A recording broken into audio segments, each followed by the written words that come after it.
som nakupoval. V tomto videu ti poviem, čo som kúpil a hlavne prečo. Nakúpil som akcie KKR. Konečne.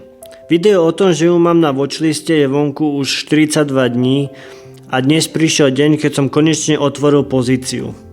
KKR patrí do sektora správcov majetku. Z tohto sektora sa mi páčilo viac firiem, ale nakoniec som sa rozhodol práve pre KKR. Čo vlastne KKR robí? Je to investičná firma, ktorá spravuje obrovské množstvo kapitálu od bohatých ľudí, fondov, bank či dôchodkových fondov. Tie peniaze potom investujú do celých firiem, nehnuteľností, infraštruktúry, úverov a financovania. Jednoducho povedané, kým my kupujeme akcie, KKR často kupuje celé firmy.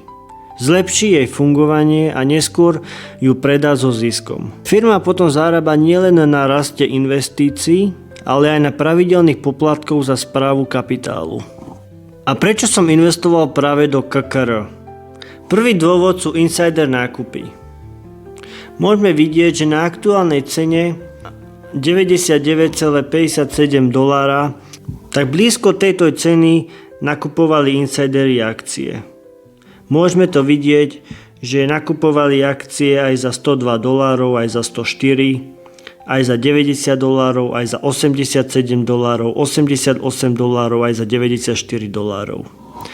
Ale nenakupovali za nejaké malé sumy, že ide si nejakých za $20,000, ale nakupovali za veľké sumy, 4 milióny, ďalšie 4 milióny, 2 milióny, 12 miliónov, 5 miliónov. Pre mňa je toto buy signál. Insider nákupy rozhodli o tom, túto firmu chcem si viac všímať. Druhý dôvod, ktorý ma presvedčil o tom, že mám vlastniť akcie KKR, je technická analýza. Môžeme to tu vidieť, že je tu jeden support, druhý support a cena sa zastavila na tom supporte. Môžeme to tu vykresliť, že je tu jedno dno, druhé dno. A čo sa tu potom dialo? Potom cena urobila pohyb smerom hore a potom tvorila range. Ja som už pomaly rozmýšľal, že budem túto nakupovať, ale nakoniec k tomu nedošlo. A keď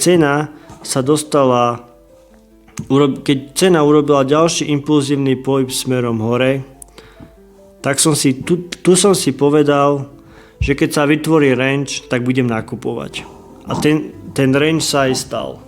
A dneska som nakupoval na tejto sviečke.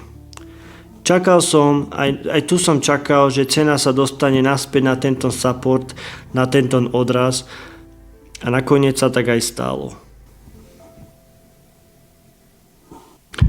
A vy čo hovoríte na firmu KKR?